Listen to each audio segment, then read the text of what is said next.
그때 부산에 담임 목사로 갔을 때가 제가 32살이었습니다. 거기서 27년 11개월 있다가 영락교회로 왔거든요. 32에 가서 60세 돼가지고 온 거죠. 근데 가서 조금 있으니까 장로님들께서 예배당을 져야 된다 이렇게 하시는 거예요.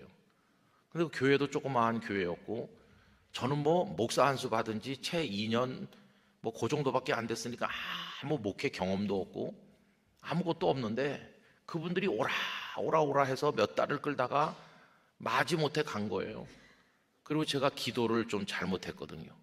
신학교에 들어가면서부터 한 기도가 제일 먼저 오라고 하는데 가겠습니다. 여러분 기도를 막 하면 큰일 납니다. 그래서 기도한 죄도 있고 그분들이 몇 달을 기다리고 하니까 그래서 이제 생전 가보지도 않은 부산이란 곳을 가게 된 거예요. 서울에서만 살던 제가 거기 가서 적응하면서 지나는데 근데 예배당을 져야 된다고. 그래서 뭐 돈도 모아놓은 것도 하나도 없고 그래서 건축원금을 저와 이제 장로님들 몇 분이 좀 작정을 하고 그리고 성도들도 조금씩 작정을 했어요. 그리고 이제 땅을 사러 다니는데 그 뭐 작정은 조금 했고 땅값은 비싸니까 그래도 우리는 하나님 앞에 그때 우리 그 예배당이 있는 땅이 100평이었거든요. 100평 땅에 조그만 예배당이 있었거든요. 그래서 장로님들하고 그럼 우리 예배당을 지려면 땅을 사야 될 텐데 땅을 몇 평이나 하나님 앞에 기도해야 될까요? 그러니까 그래서 이런저런 얘기하다가 결론이 1000평을 위해 기도하기로 했어요. 하나님 땅 1000평 주세요. 그래가지고 이제 목사가 땅에 너무 꽂혀서 그럼 맨날 부동산 들락달락하고 땅 보러 다니고 그러니까 영 이게 은혜가 안 되더라고요. 자나 깨나 땅 생각밖에 안 나요. 그런데 땅이 없더라고요. 그 과정에 교회 지금 다 말씀드릴 수 없는 어려운 시험들이 또 계속 있었습니다.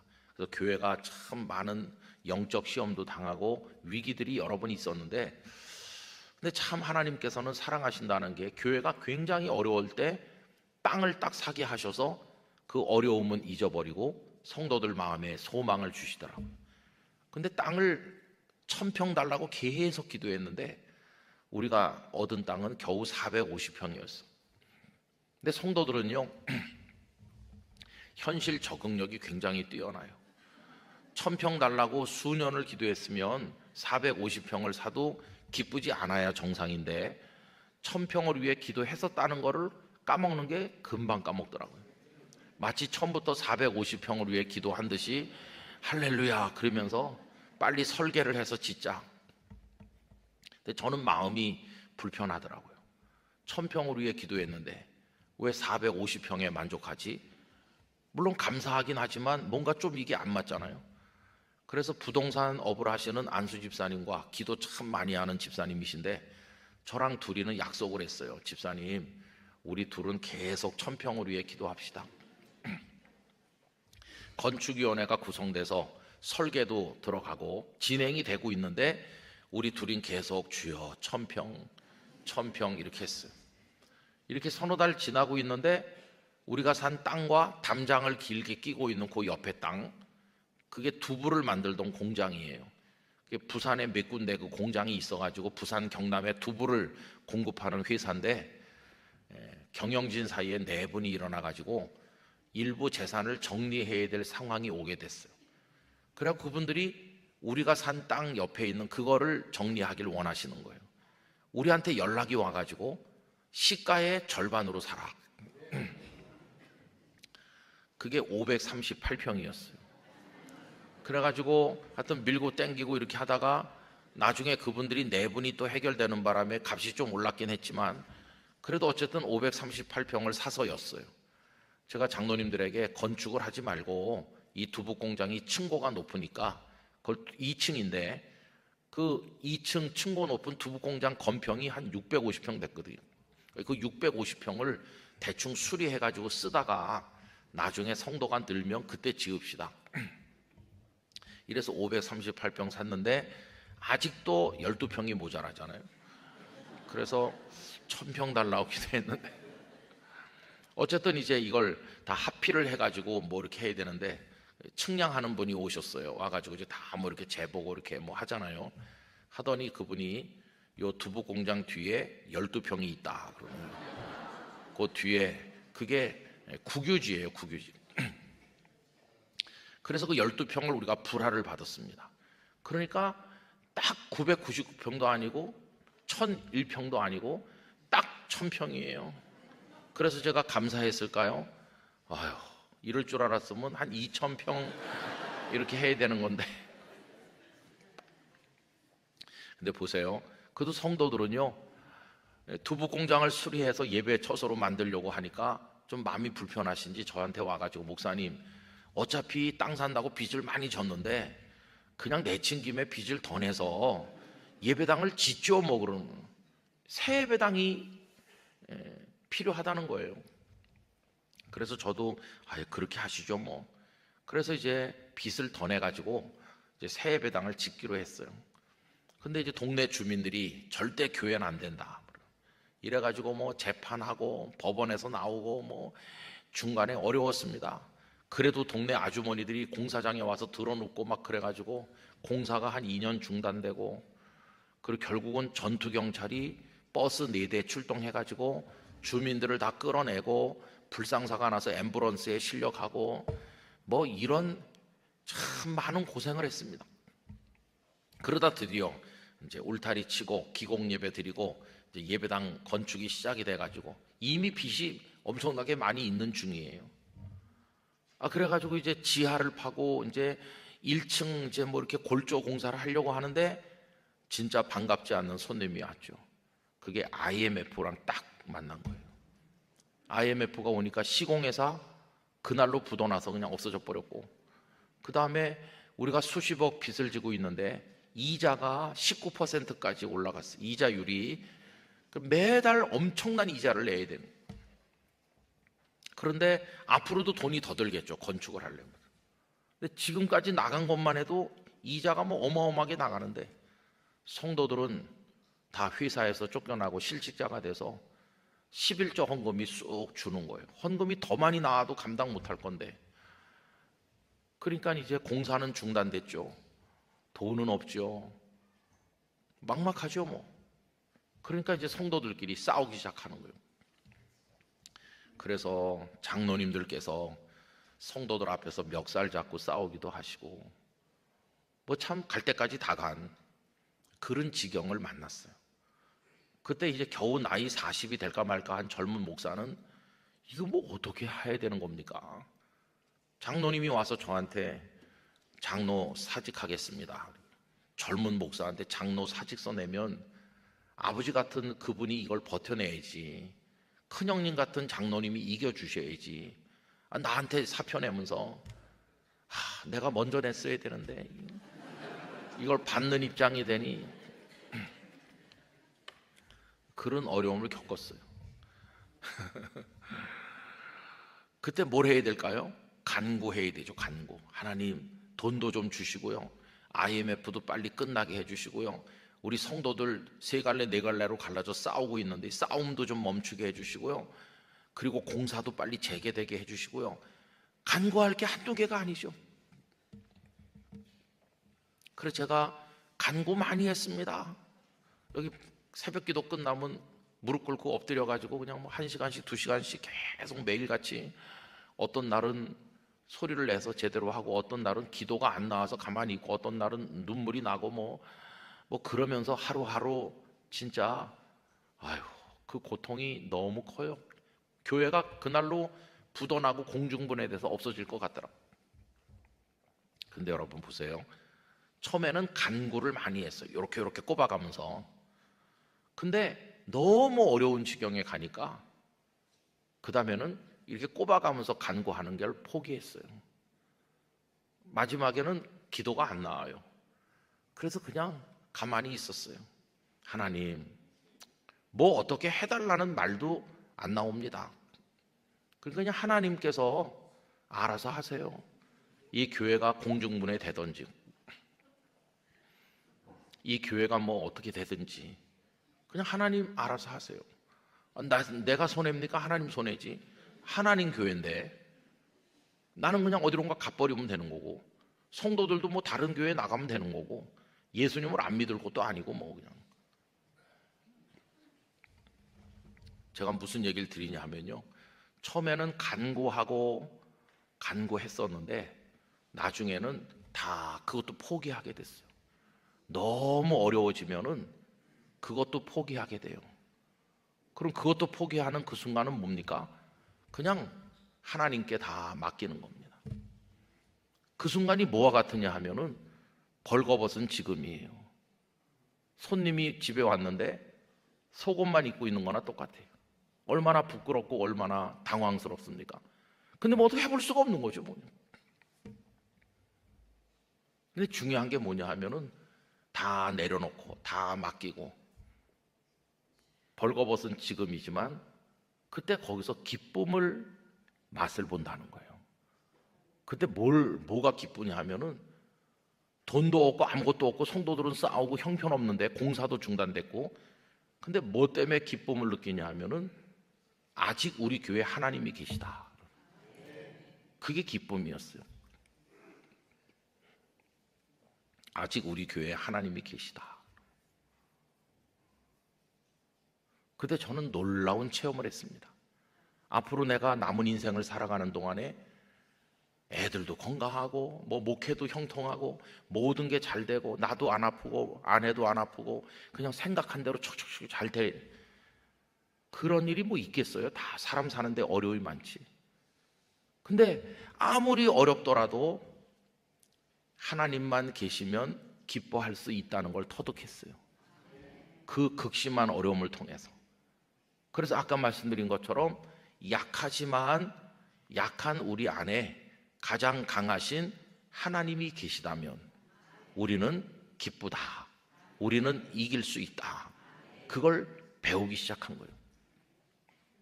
신학교 강의실에서도 못 배우고 신학 서적에서도 못 배운 그거를 그 골짜기에서 배우게 하시는 거예요. 그리고 그분은 강하시기 때문에 진짜 너희가 성결하면, 다시 말하면 네가 나를 닮으면 내가 거룩한데 너도 거룩하고, 그 말은 무슨 얘기냐 하면은 이거 저거 이렇게 나한테 늘어놓지 말고 그냥 너를 송두리째 내 품에 맡겨라. 그런 뜻이거든요. 너희가 성결하라는 거는 하나님이 성결한데 하나님의 품에 안기는 사람이 되라는 거거든요. 그러려면 하나님이 거룩하니 너희도 성결해야 될 거 아니냐. 여호수아가 말하는 게 그겁니다. 그러면 그 다음은 하나님이 알아서 하신다는 거예요. 하나님께서 그렇게 하면 내가 흘러내리는 물을 멈추게 해가지고 이렇게 저렇게 저렇게 하겠다고 미리 다 얘기해 주신 게 아니에요. 홍해를 건널 때도 내가 이걸 갈라서 건너게 해줄게 미리 예고하신 게 아니에요. 그냥 하나님의 품에 쏙 들어가 있으면 하나님이 알아서 하시는 거예요. 그들은 배가 없지만 요단강을 건넜어요. 배 없이 강을 건너는 방법은 하나님의 품에 머무는 거예요. 그분이 거룩하니까 거룩한 사람이 돼서 하나님의 품에 안기는 거예요. 그러면 나머지는 하나님이 하시는 거예요. 그래서 저도 마지막엔 기도도 안 되고 그래서 그냥 있는 그대로, 그래도 우리 교회 아직은 하나님이 계시구나. 장로님도 사표 내고 그러지만 하나님은 사표를 안 내시고 아직 계시구나. 그 다음부터 하나님께서 기적을 일으켜 주시는 거예요. 그 이제 회사는 두더났고 거기 하청받아 들어왔던 하청업체 많이 있을 거 아니에요. 그분들이 모여가지고 오시더니, 목사님, 우리가 IMF에 현장이 다 없어졌습니다. 일이 다 끊어졌고 일꾼들 월급도 못 주고 우리도 굶어 죽게 생겼는데 여기 교회 일을 계속하게 해주세요. 근데 계속 하려면 어음은 이제 안 됩니다. 현찰로 철근도 사고 시멘트도 사야 할 수 있으니까 일은 우리가 계속 하도록 할 테니까 그 시멘트 사고 철근 살 수 있는 돈을 좀 구해주세요. 그러면 하여튼 일꾼들 최소한으로 우선 생활비나 이렇게 월급이나 주고, 그리고 이제 돌아가다가 나중에 잘 되면 나머지를 정산해서 받겠습니다. 그러면서 일단 그 자재 살 수 있는 돈만 좀 달래는데 무슨 돈이 있습니까?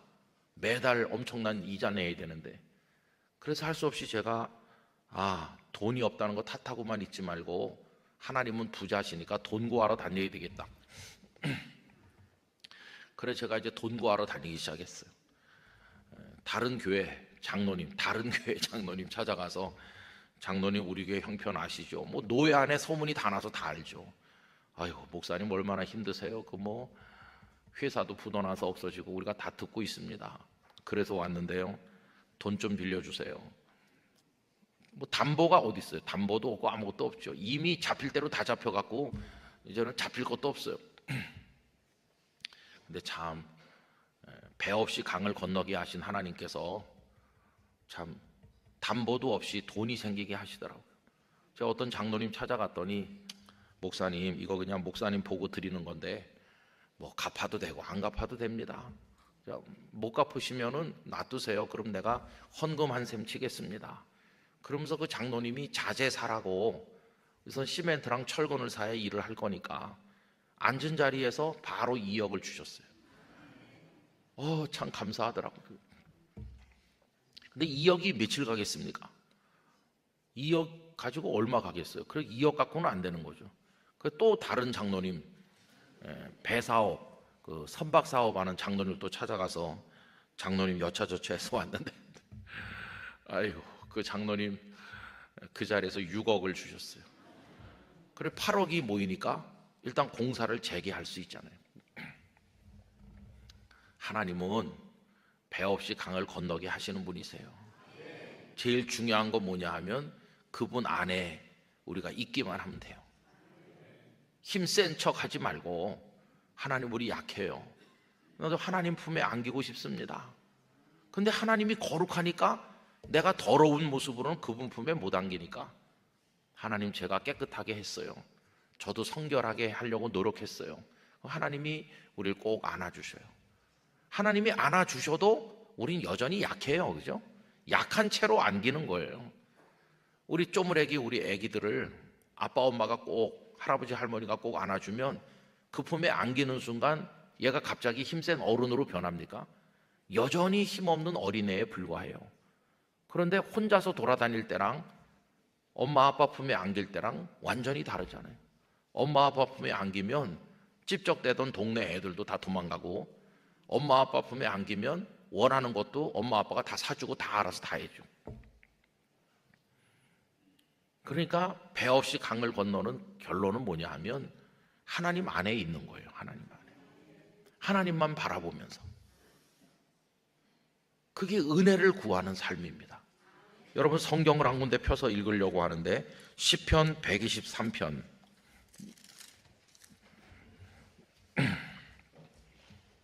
시편 123편